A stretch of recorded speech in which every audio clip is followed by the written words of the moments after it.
Guan Eng gesa Perdana Menteri pecat Muhyiddin. Gempa, amaran pedas Sultan Perak tuju pada siapa? Kabinet huru-hara gagal tetapkan tarikh PR15. Tidak cukupkah Najib menderita? Tak dapat jawatan, Muhyiddin cuba sabotaj Perdana Menteri.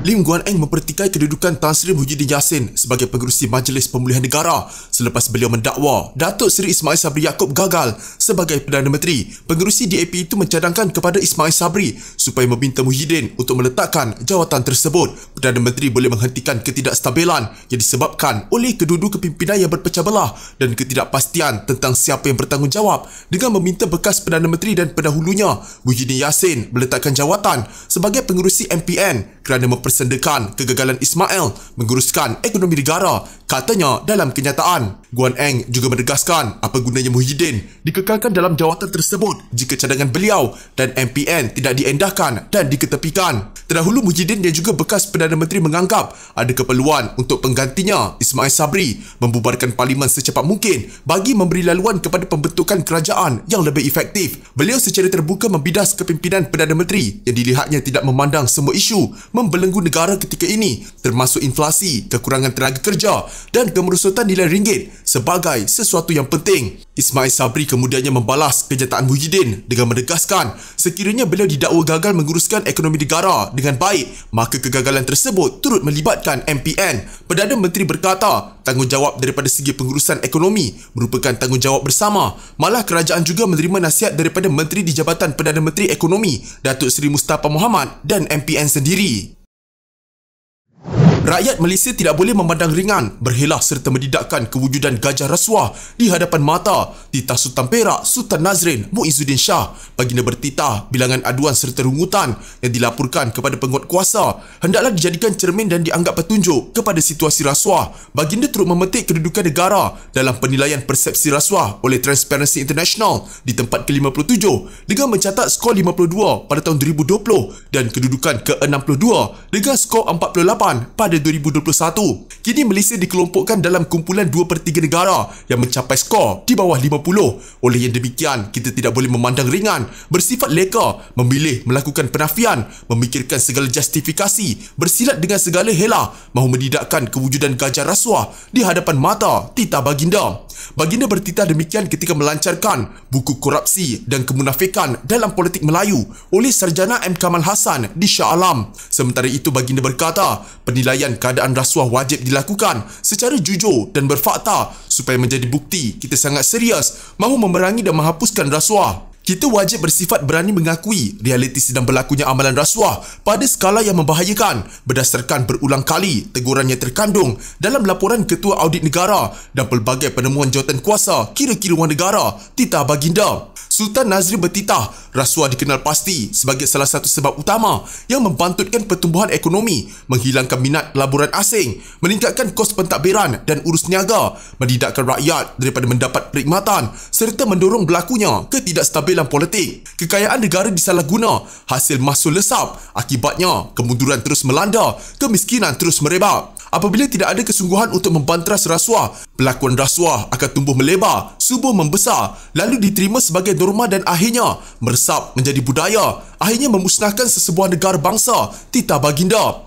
Justru menurut Sultan Nazrin, para aktivis yang terlibat dalam gerakan memerangi rasuah hendaklah memiliki semangat kental seperti para pemuda Ashabul Kahfi yang berdepan pemerintahan yang zalim. Anggota Jemaah Menteri dilaporkan gagal mencapai kata sepakat mengenai tarikh sesuai bagi pilihan raya umum ke-15 dalam mesyuarat yang dipengerusikan Perdana Menteri Ismail Sabri Yaakob. Menurut laporan utusan Malaysia, anggota Jemaah Menteri berbelah bahagi dengan ada yang menyokong dan sebahagian pula menolak PR15 diadakan tahun ini. Laporan itu memetik seorang menteri yang tidak dinamakan berkata, menteri daripada Bersatu dan PAS menolak PR15 diadakan dalam tempoh terdekat kerana mahu kerajaan bersedia menghadapi risiko banjir dan masalah ekonomi. Katanya ada juga menteri tidak bersetuju Parlimen dibubarkan sebelum Belanjawan 2023 dibentangkan pada 7 Oktober ini. Katanya mereka berpendapat sangat rugi Parlimen dibubarkan sebelum Belanjawan diluluskan dan kerajaan juga perlu mengambil kira faktor banjir yang dijangka lebih buruk pada hujung tahun ini. Belanjawan 2023 akan dibentangkan di Dewan Rakyat pada 7 Oktober ini dan perlu melalui proses perbahasan serta undian untuk diluluskan. Menteri itu berkata ada beberapa menteri terutama daripada UMNO yang mahu PR15 disegerakan, tetapi dibantah menteri lain terutama daripada Perikatan Nasional. Katanya Perdana Menteri akan mengambil kira semua pandangan anggota jemaah menteri dalam menentukan keputusan tarikh pembubaran Dewan Rakyat. Segalanya terserah kepada Perdana Menteri, katanya menurut laporan akhbar itu. Selalu Ismail dilaporkan berkata beliau akan membawa pandangan semua pihak mengenai tarikh PR15 dalam mesyuarat jemaah menteri nanti kerana ia mempunyai wakil pelbagai parti. Barisan Jemaah Menteri Pimpinan Ismail terdiri daripada 11 Menteri UMNO Bersatu 9, Parti Bangsa Malaysia 1, Gabungan Parti Sarawak 4, PAS 3 serta Parti Bersatu Sabah MCA dan MIC masing-masing seorang, menjadikan keseluruhannya 31 orang.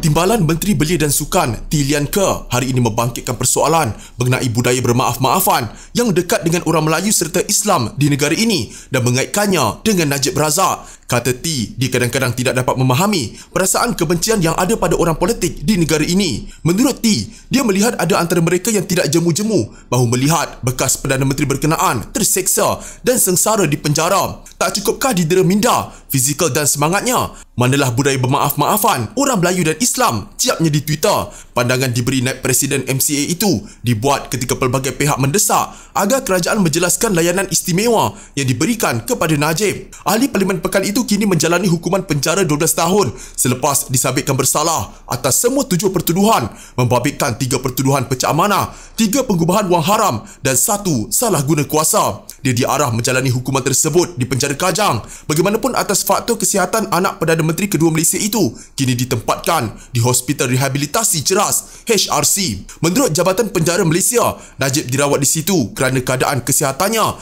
dikatakan tidak memuaskan dan Mahkamah Tinggi Kuala Lumpur mengeluarkan perintah agar dia dibawa ke HRC. Najib sepatutnya dihantar semula ke penjara Kajang untuk menjalani hukuman penjara. Sebaik sahaja pakar perubatan HRC atau Hospital Kuala Lumpur memberikan pelepasan. Keberadaan Najib itu kemudian mencetuskan polemik dalam kalangan ahli politik dengan sesetengahnya mendesak dia tidak diberi keistimewaan kerana statusnya sebagai banduan adalah sama dengan tahanan lain. Selain sudah disabitkan bersalah atas 7 pertuduhan, Najib kini dibicarakan untuk beberapa kes lain melibatkan 1MDB dan laporan audit mengenai syarikat milik penuh kerajaan itu.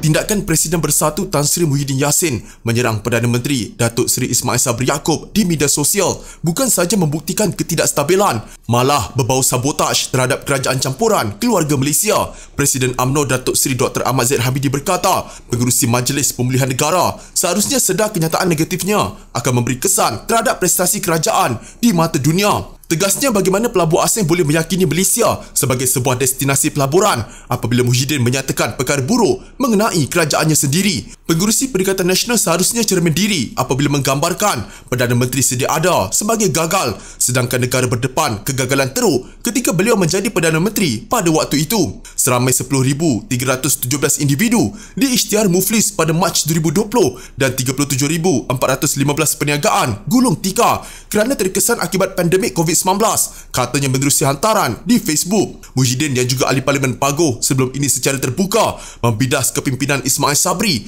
yang dilihatnya tidak memandang semua isu membelenggu negara ketika ini termasuk inflasi, kekurangan tenaga kerja dan kemerosotan nilai ringgit sebagai sesuatu yang penting. Beliau berkata setiap kali MPN bermesyuarat, isu kekurangan tenaga kerja sering kali dibangkitkan dan dilaporkan daripada Kabinet, namun setakat ini masih belum ada penyelesaian komprehensif terhadap semua isu itu. Ahmad Zahid berkata ketidakstabilan yang dibuktikan dengan serangan Muhyiddin terhadap Perdana Menteri menyulitkan kerajaan untuk berfungsi sebagai sebuah pasukan dalam mendepani cabaran semasa dan akan datang.